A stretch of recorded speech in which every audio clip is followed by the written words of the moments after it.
Hello, class. Sorry, I am so late. I should probably put a few more minutes in between this class and the last class. We'll see. We'll see what we will do to upgrade things a little bit. But this is Dr. Annette Feravich. You are in the classroom. More specifically, this is the critical thinking classroom. Okay, so what are we talking about? We are talking about switching it up just a little bit. Wrong one. Sorry. Give me a sec. I'll be right back.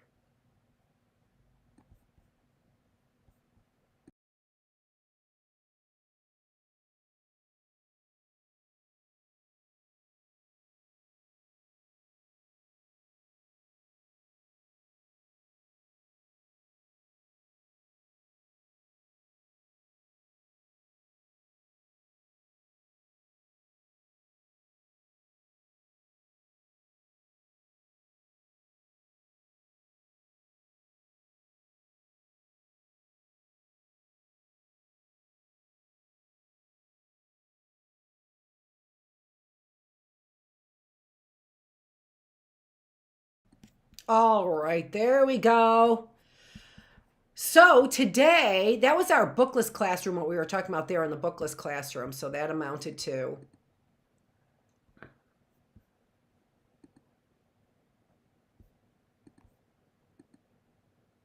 setting up our government, if you're interested. So our bookless classroom took me, what, how long did it take me? Just pop that up there. Setting up our government in our bookless classroom. But today we are talking about self-worth and self-mastery. So we're moving from our concepts of self-esteem into a bigger, broader concepts of self-worth. Why? Well, because we found out that our concepts of self-esteem may not really be serving us very well, right? And just as we know it, there's nothing wrong with self-esteem. It's just how we are serving our self-esteem. How are we getting our self-esteem? That's the problem. So when we change the concepts up a little bit, this might help us better understand what we need to do in order to improve our self-esteem. Self-esteem is such a common concept, right? We all call it our self-esteem, and we all know what it means to have low self-esteem and high self-esteem, and we all know all the things that are related to low and high self-esteem as well. Or can simply assume, especially since probably none of us have actually read the literature on it, right? So we have an understanding, a basic understanding about self-esteem, but that really doesn't serve us well, as we have seen, right? When we are talking about these concepts of self-esteem that have to do with, well, basically these lower levels, acquiring self-esteem through these lower levels, through this feeling physically good about ourselves, right? By having all kinds of things done to our bodies, taking pills, injecting things, all because we are responding to the lower order needs that we have. And as we've talked about, focusing on those lower order needs don't bring about happiness, and they also don't bring about higher levels of self-esteem.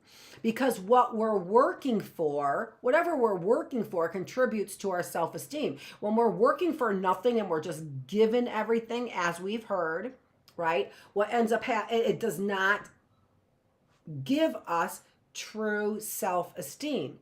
Okay, well then what should we work for? Well, when we're working towards those lower things on that Maslow's hierarchy of needs, we once again are not getting real feelings of self-worth. And that's the reason why we're focusing on some different kind of language, so that we begin to see that what self-esteem really amounts to is work, right? It amounts to work, and work where? Specifically work for those higher levels. Now I kind of rushed through this before we left on Thursday. And so I want to go ahead and give this just a little bit more of a detailed explanation. So I'm hitting the most important points home about this graph. So let's take, I'm gonna pull it up just closer here.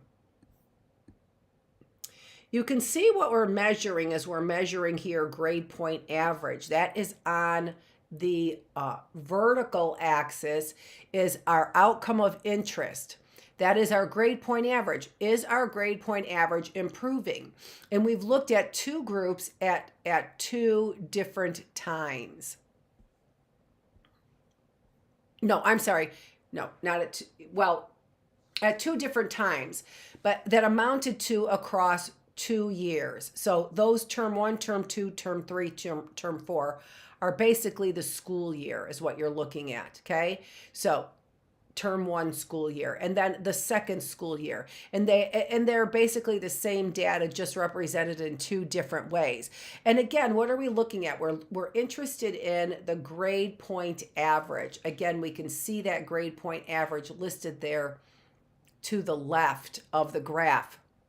And then at the bottom there on the horizontal line is how long they were measuring their grade point average for. All right. So for 2 years.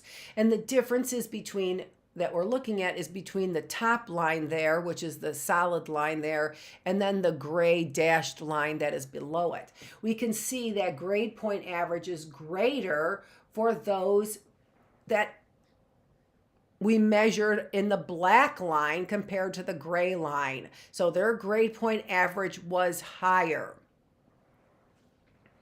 So whose grade point average was higher? Because that's what we care about, right?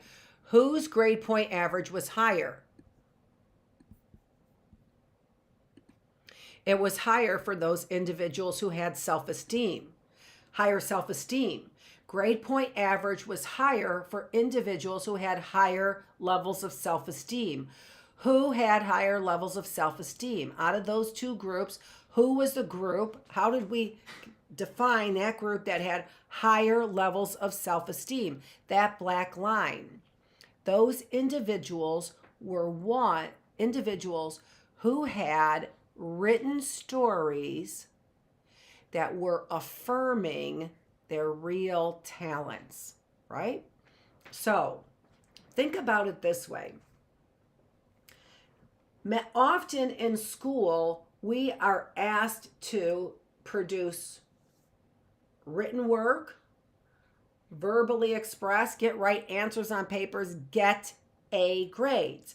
Well, if we're not good at that stuff and we don't have an opportunity a lot of times in school any longer to be good at anything else except for, and especially with this complete push towards science and technology and away from other things that kids might have or people might have skills in, like art, like music, even sports is really removed from the learning environment now. So we have no other way to express our talents in the classroom other than all of this move towards STEM courses, right? Science, technology, engineering, mathematics. Where's the art? What if you're not good in any of that? Then how would you feel? How might you feel? What's the difference between those two groups? The difference between those two groups is the top line that had higher grade point averages for 2 years. They measured them for 2 years after the exercise. They were writing about their real talents is what they were writing about. The other group, they were writing about, oh, I can't remember. Let's see if I have it written down here. No, I don't, of course. Probably was something like what happened yesterday, right? Or something, or tell me about, what do you know about, wouldn't be too difficult of a task because you don't want to make somebody feel bad, right? So it would be a very neutral feeling or a task as far as your emotions go, right? So And also remember, the other thing about self-esteem, which we're going to get to in the next slide, is that I can give myself self-affirmations, right? Because that's what it says, self-affirmation and self-esteem. So self-affirmations are things that I say to make myself feel good about myself. Those are self-affirmations, things I say to myself to make me feel good about myself. And so I always have this picture, although I don't have it right now. I could find it and I should get it. It should have been up there, of Stuart Smiley, who was an SNL character, and he would sit in front of his mirror and he would say good things about himself. Like, you are special.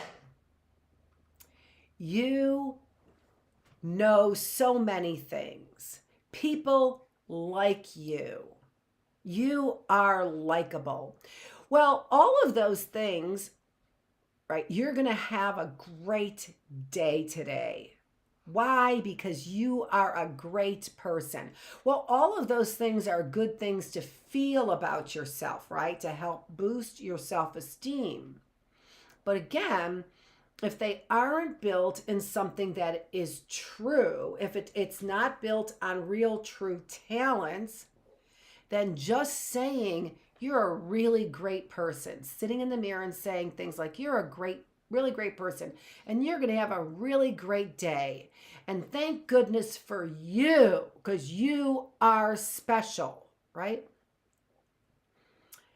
Once you get past, 3 or 4 years of age, it's like, okay, show me the money, right? Show me what you got. You can't just say I'm a really great person. Really? Why? Where's the evidence? Where's the evidence is what we're looking for, right? So if I am going to affirm myself to boost up my self-esteem, tell myself good things about myself, they have to be based in reality. They have to be that they are things I can do, I can accomplish.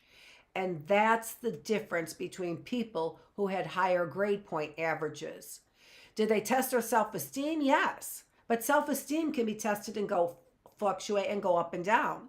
What was more important? What was more important was how you felt about yourself, right? How you really felt about yourself. Why? Because that improved your grade point average, not just saying you're a really great person. So what did they write about? Their real skills, right? Whatever they were, right? If they were a great artist, if they made friends easily, right? If they played an instrument, if they wrote music, if they wrote stories, if they had a great imagination, if they were a good swimmer, right? All of those things that made them proud of themselves, that's what they wrote about. Or they wrote about nothing. That's the bottom line there. The two groups we compared. So one group wrote about nothing, neutral stuff, the colors, whatever, right? And the other group wrote about things that would really boost their self-esteem, and it boosted their grade point average for 2 years after that. So this is evidence. I said the last time it was a title, evidence, self-esteem. Where's the evidence? The evidence for self-esteem. The evidence for self-esteem is there. It will pull up our grade point average. It's right there.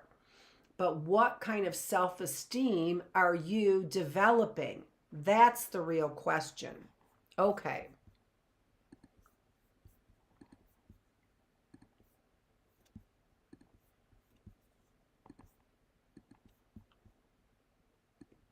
Here is another study.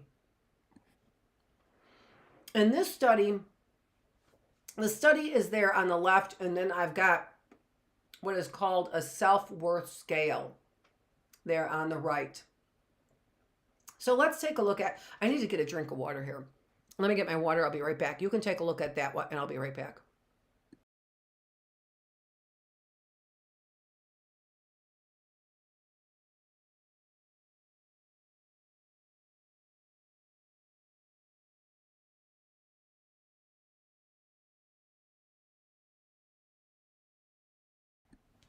Okay, so there on the right, what we have there are so we've got grades for 3 groups at the top there, all right? And they are the grades for people who are getting C's. What they did was they took a look at the groups that were getting D's and F's, that were basically failing the classes. And then they gave them, again, 2 different types of boosting methods to boost their self-esteem. And one of the methods was, I have to look at this just again, just so that because I went and I got my water and now I lost my train of thought. Okay. All right. So the IC condition there is the sense of control. So individual control is the IC condition there, all right? So you've got a control condition, and then the yellow bar is the control condition. So in the control condition, those individuals didn't have any boosting or any changing of their self-esteem. It's very interesting that that group stayed, it started above, it stayed the same, right? It stayed the same.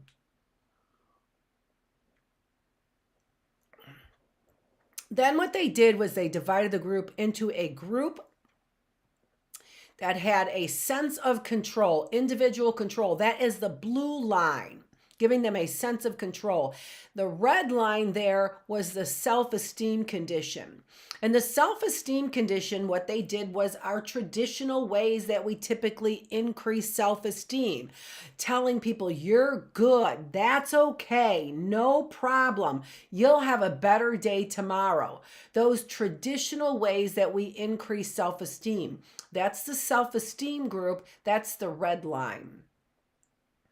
The blue line for the sense of control, that was the sense of control that we gave individuals by, for example, you can improve your grades by studying harder, by managing your time better. And so for the blue group, what they got was they got very practical advice. Now, one of the things that we learn in psychology, that no matter what strategy we're using, that it works the best on those individuals performing the worst, right? So for example, if I had a strategy to improve elderly people's memory, I would see the greatest difference in those elderly individuals that had the biggest memory problems, the worst memory, of course. So why are we looking at this lower group and we're not seeing it in the C group? Well, the C group probably has other issues that need to be focused on in order to get their grades up other than self-esteem. If I'm getting C's, if I'm average, I probably do not have so many self-esteem issues. It's probably some other reason why I'm not getting A's or B's. Maybe it's because it doesn't interest me. Maybe it's because I really am, active and in this classroom atmosphere, I can't work that way. All kinds of things, right? But a student who's getting consistently average grades typically has a decent level of self-esteem, not over the top, not in the basement, right? An average level of self-esteem if they're getting C's. So why focus on this lower group, the ones that are getting D's and E's? Well, because we're going to see the greatest improvement for any strategy that we're going to use in the group that is the worst off. But also, they're the worst off because they probably have issues of self-esteem where other groups do not. All right? So they have higher levels of self-esteem. They're scoring higher on those measures of self-esteem. Individuals who have C's and D's. We're looking for people with low self-esteem and low grades. Although we didn't necessarily have to measure their self-esteem to find out if it was low or high. All that we wanted to do was use a self-esteem strategy in order to increase levels of self-esteem, right? Use a self-esteem strategy to increase it, to increase grades, not to increase self-esteem, to increase grades, sorry. Okay, so again, the strategy was a strategy that's basically fake. It's faking you out. You're good, right? So what was it? It was you can do better the next time. So the self-esteem strategy is you're good, you can do better, you've got this, no problem. That was a self-esteem strategy. The sense of control strategy was if you study harder, a sense of control. Remember, when we have low self-esteem, we learn helplessness. We give up. If I think that I have control over my grades, I won't give up. How do I take control over my grades? By taking responsibility for my grades, studying harder, managing my time, right? Spreading out what I'm learning, taking notes differently, right? All of these things are strategies that will improve my grades. Now, again, what they talked about was taking control, right? So they either gave them, they both went to go see basically like academic counselors, right? And the academic counselor said, you can do better. You've got this. We know you've got the skill. We know you can do this. The self-esteem, the red line. Or the academic counselor said things like, you need better time management. If you spread your studying out, if you take notes this way, if you learn to memorize these terms, these will all help. So they gave them strategies, and the strategies that they gave them improved their self-esteem, right? So in one way, they use the same kind of self-esteem method, right? So either grouping method. So either you got a fake kind of self-esteem booster or a very realistic kind of self-esteem booster. And one was used to improve grades. The other one was used to improve self-esteem, right? This strategy used to improve grades. The same strategy used to improve self-esteem here, all right? Okay. Now, on the right there, what these are called contingencies of self-worth. Contingencies of self-worth. Let me get that a little bit bigger there.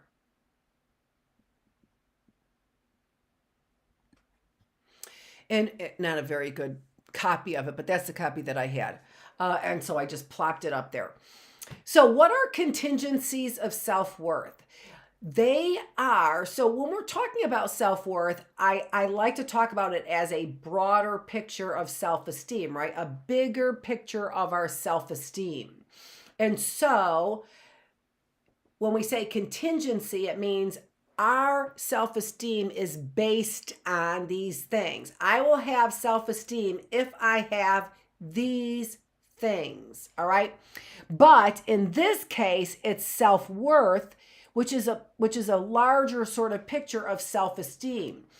Self-worth consists of things like, what's my self-concept? What is my self-esteem? And how do I behave? How do I regulate my behavior? All of those things are self-worth. So what we see here is we see some behavioral elements. We see some emotional elements. So physical elements, emotion or behavioral elements, some emotional elements, and some intellectual elements. So self-esteem can be thought of more as the emotional element of self-worth, while there's a cognitive element of it, and there is also a behavioral element of it. Okay? So let's take a look at those contingencies. It doesn't matter.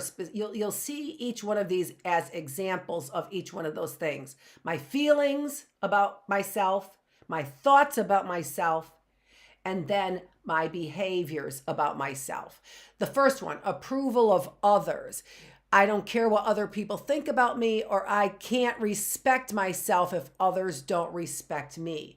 Which one of those do you suppose describes you better?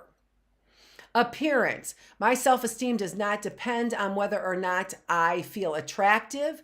When I think I look attractive, I feel good about myself. All right. So does appearance. And some people's appearance plays a larger part in their feelings of self-worth. All of these things play a part in self-worth, but some people fall on one side of the coin, some people fall on another side of the coin, on the opposite side of the coin. I care about it, I don't care about it. Competition. Doing better than others gives me a sense of self-respect, or knowing I am better than others on a task raises my self-esteem. So which one describes you better, do you suppose? My copy over here looks a lot better than that copy does. I don't know why that copy looks so horrible. Anyway, academic competence. So here we see intellectual self-esteem, basically, right? Intellectual component of self-esteem. That's why we're calling it self-worth. Academic competence. My opinion about myself isn't tied to how well I do in school, or doing well in school gives me a sense of self-respect. Family support. My self-worth is not influenced by the quality of my relationships with my family members, or when my family members are proud of me, my sense of self-worth increases. Virtue. We talk a lot about virtue actually in our early bird classroom, because that's where we're reading stories on virtue. My self-respect would suffer if I did something that was unethical. I couldn't respect myself if I didn't live up to my moral code. Okay, so virtue, or God's love. What God's love is really talking about is that no matter what I do I feel that person still loves me? Do I still feel love no matter what I do? Do I feel, is there somebody in my life that no matter what I do, I still feel loved? So that would be an expression of God's love. I feel worthwhile when I have God's love, or my self-esteem would suffer if I didn't have God's love. So those are some examples. Some of them you can see are opposite, which are still examples of academic competence, right? I don't care about being more competent academically, or I do care about it. But one way or another, it affects my self-esteem.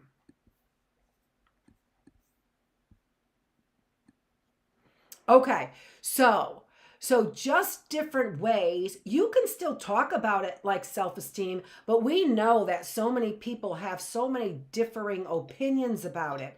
And when we talk about topics like everybody should get a ribbon and t-ball, this is when people end up like getting their hairs standing up on end, and all about it, right?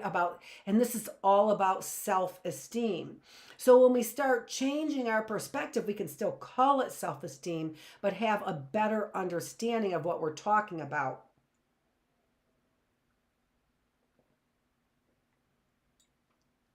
People do need to feel good about themselves. Of course they need to feel good about themselves, but you cannot feel good about yourself if you are lying to yourself, if you are pretending that these are your skills when they really aren't, when you really don't have skills. Focus on your skills. Focus on your skills. And we're going to get to some of that. Actually, let me see here. Yeah, pretty soon we're going to talk about we don't have to be good at everything. It's okay to be bad at something. And if we're bad at something, it's okay for somebody to take note of that. Maybe they're not a very nice person for taking note of it, for mentioning it, right? Maybe they're not a very nice person for mentioning it, but it doesn't destroy our self-esteem because we focus on those things that we're good at, which is the whole idea of the writing assignment here. Focusing on the things that we're good at. We don't have to be good at everything, and it doesn't have to destroy us when we're not good at something. That's what the whole point of this is. So, self-esteem is not the end all and be all, because that can get knocked around throughout the day. Maybe if we take a look at what is our self-worth, if something is worth something, it has value to us. And if we have value, if something has value, well, then it's worth working for sure, right? It's worth working for, it's worth preserving, right? It can be traded for something. I can get things for it. And all of this has to do with our character, right? I can get something for good character. Yeah, I can get a good husband with good character. I can get a good wife with good character. I can raise good children with good character. I can talk to my neighbor with good character. I can have an interesting life with good character. I can find passion in things that are most important with good character. So I can trade things in. I can get a better job with good character, right? A lot of people are feeling that they can make money by cheating the system. And I know in the end, it might serve you, just like we said, self-esteem, short term. It might serve you in the short term, but it is not going to serve you in the long haul. It simply isn't. We know it time and time again. Let's take a look at another study that takes a look at this kind of mastery and control in a slightly different way. So what we have here is we have individuals. The measures here are two measures of what systolic reactivity is how fast your heart rate increases. So what increases your heart rate? So we see something there is increasing our heart rate, all right? And then we also see increases in our pulse there too. So basically increases in heart rate, reactivity in our heart rate, and then also increases in our what would amount to blood pressure is what we're looking at there. So if we take a close look at what those top peaks are, what is increasing our heart rate and what is increasing our blood pressure, we see it is increased during the middle period there, which is called thought listing. Thought listing. All right, so what is going on here? Well, in the first stage is the manipulation. And in the manipulation, what they're doing is they are giving people a sense of control over their freshman year of college. So very specifically, what they are saying is they are framing these students' freshman year of college as either being something of chaos and that you will have a hard time controlling what goes on. Your schedule is different than you've ever had before. And even though you've only go to school 3 days a week, it's so hard to keep track of everything that you're doing. You have to go and register, and half the time the classes aren't even available.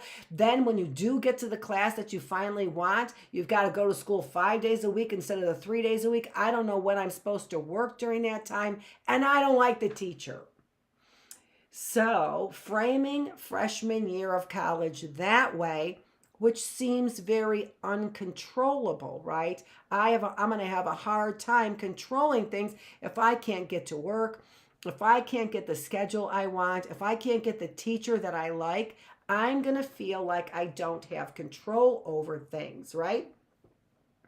So just like in our last study, we know that that is important, this sense of control. So that was the manipulation stage. So you can see that prior to or as they're being told about this, they all have similar blood pressure and heart rate. So who are the individuals that ended up in the thought listing, ended up going up and having the higher levels of heart rate and blood pressure? Thought listing was, what are you going to do your freshman year?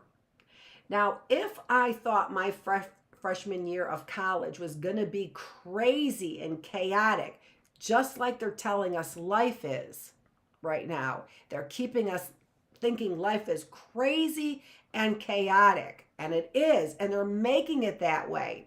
I keep telling you, what is that doing? It's leading to learned helplessness and depression. This is a system being put in place to lead to helplessness and depression. Why? So we act like machines. Welcome to the STEM culture. Science, technology, engineering, mathematics. That's it. You either have got the world in this box, looking at it in this scientific way, or you are out, artsy fartsy people. You are out, musicians. You are out, free thinkers, creative thinkers. You're out. That's what this society is creating for us, this kind of uncertainty. And that's why I'm here, to help you. Don't forget, I am the teacher at these different levels to help you get through this time. That is my purpose. I'm teaching you this to help you get through this time. They are systematically creating machines and a hierarchy where people are attacking one another and acting like animals. Why? So that the 1% at the top can take control. It's not going to work because, as we've seen from the hierarchy, the people who are at the top are not people who act like barbarians. They are not people who have more money. The people who are at the top are people who are self-actualized. Those are the people who are at the top. And you can create fighting and chaos among people, and the people who will rise to the top are not the richest. They are not the most famous. Those people are depressed right now. Those people are falling in line. They don't even know what to do, right? The people who are at the top are people who are self-actualized, not machines, not 1%ers, not dominant people who suppress other people. They are self-actualized people. So that's what you're working towards. Why? Because when we are not, we buy into chaos. We hang out at the bottom level of that pyramid, and we end up feeling no control. That affects our heart rate and our blood pressure. They really are seeing who is physically fit because they want physically fit machines. I've said it. This is modern eugenics. Does that sound like Nazi Germany? Does it sound like Nazi Germany? That they want physically fit specimens and that they are killing off the rest of them so that they will fall in line as good machines, not machines that are so physically fit that they're harmful, right? Just good machines who will what? Well, in the philosophical and spiritual classroom, I'm talking about both good workers. This is the trafficking industry. What do they want in the trafficking industry? They want good workers, and they want people who perform good sexually. That's it. That's what this new world order is moving towards. But it's not going to be the new world order because we already know who wins. We already know who wins. So what you need to do is your job, just like I'm doing my job. My job is being a teacher.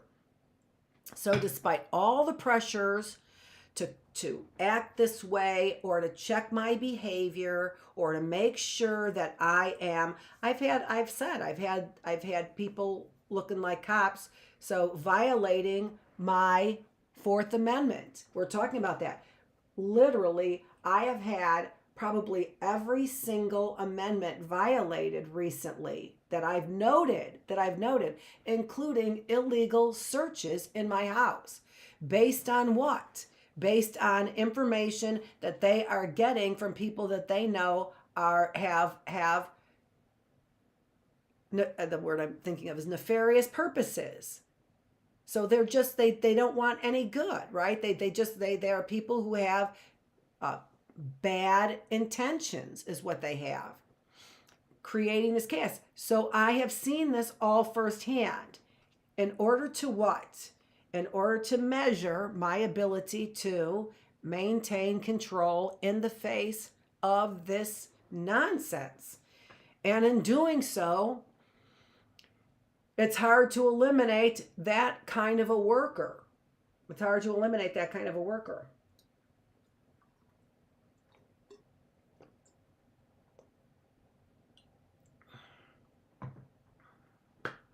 I'm so hungry too. Okay, so whose blood pressure? Who's dying off? The people who are dying off are people who can't handle uncertainty. Creating uncertainty all over the place. Who's dying off? The people who are creating, who can't handle uncertainty. Why? Because their blood pressure goes up, their heart rates go up. When does it go up? When they're thinking about the problem. When the problem is framed in a way that you can't solve it. There's nothing you can do about it. So what do? They get anxious. All change, in particular for those individuals who are who have framed college as being unpredictable. The ones that frame college as being predictable, regular classes on a regular schedule, you'll have regular schedules and you will be able to create your own schedule, those kinds of things, right? And there are the numbers on the right there, the actual numbers for those, if you were looking at them. The next slide here that I have for you is some of the measures that they had for control. So what they did was they divided individuals into low control, and they took measures for individuals who basically have, or low mastery, right? Low mastery. And remember, we've talked about mastery before. Mastery is the feeling that I can control things one step at a time. Remember that. I'm going to go back to that because we're right there. So remember, here is our mastery, right? So can you refine your skills and master something, or do you have the innate ability already, the innate talent to master something? So individuals were low mastery or high mastery. And you can see then there on the left what characters or what virtues in some ways did they have when they had low mastery versus high mastery. And you can see higher scores, right? Higher mastery there. Greater optimism for individuals who had higher levels of mastery. Greater positive emotional impact of future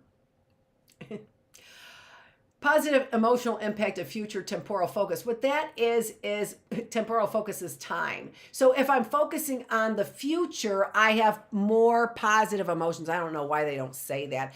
When people who have higher mastery, when they focus on the future, they have more positive emotions. Positive attitudes. They also have more positive attitudes. They also have a plan for the future. They also have a plan for the distant future. They have a positive evaluation of past experiences. Positive emotional things to say about their past experiences, positive attitudes. So positive feelings, positive thoughts, positive attitudes about the past, about the future, and about current life. Their motivation for those individuals are higher for those who have mastered, who have a sense of mastery. And then their expectancies for their ability to obtain their future goals are higher for individuals who score higher in mastery. So again, we've talked about mastery in past episodes. I just showed you the chart for mastery. I'll show you it again. What do we want to work towards? We want to work towards mastering something, right? We want to work towards mastering something in slow increments, no matter what it is. We don't have to master everything. We only have so many resources, so we can't master everything. Here, this study demonstrates how we have limited capacity for resources. So here, the specific resource we're talking about, here, the specific resource that we're talking about is willpower. So our ability to overcome something, right? So this is sort of a combination of self-worth, so that we get better grades, so that we can run that marathon, so that we can play that instrument, right? So all of this is what is necessary to build levels of self-worth and self-esteem, right? This is the work that we put into it. But what we're saying here is that the work we put into it is a limited resource. We only have so much energy to put into self-esteem. And if somebody has taken our self-esteem and just pushed our self-esteem down, what we end up doing is we lose our ability to control. That's what this is. When our self-esteem is low, we lose our ability to control. This was such a very, very simple study that was done. And this was done by Baumeister in the 1980s. Baumeister and others did this study. I don't have the other names there. Oh, yes, I do. It's right here. I'll show you this right now, too. Oh, I didn't realize I still had that on there. Okay, so here is Baumeister's book here. Ugh, I've been holding books up, and now I'm hurting my back, is what I'm doing. Okay, so Baumeister's book here, so it's Social Psychology and Human Nature. It's a really great textbook, but it's so jam-packed with so much information because Baumeister has done so much work in the area of psychology and very specifically in the area of behavior, and is an expert in behavior that's related to self-esteem. Baumeister is the expert in behavior related to self-esteem. Seligman, positive behaviors, but Baumeister, all kinds of behaviors. So here is his study. So you can see I took the study here from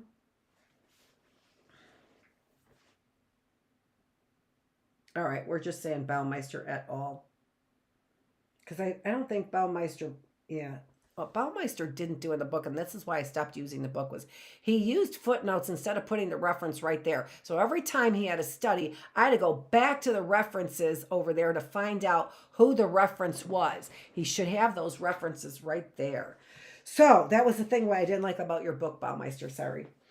But I love the studies and I love his brain. His brain was just like crazy amazing, the studies that he did. So let's take a look at this.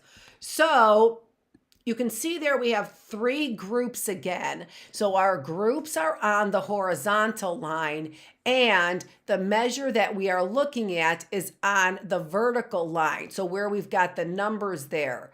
So we've got the groups that are radishes, chocolate, or the control group. We want to see how a group does. The control group is the group that had they basically sat in a room, and we gave them problems to solve in a regular room. That was the control group. And these problems that they were solving, what we wanted to measure was how many minutes do they spend trying to solve the problems, and how many attempts did they make. Okay. All right, and then finally, what we have is, I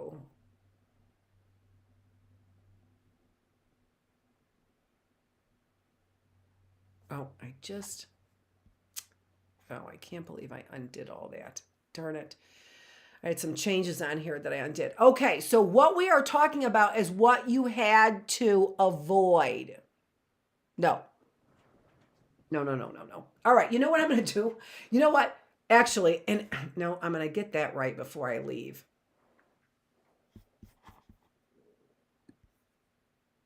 Except for I closed my book and I don't know the page that I was just on. So that's a problem.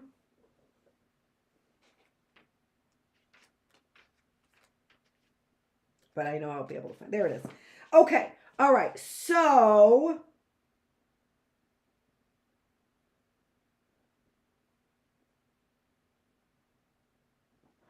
what did you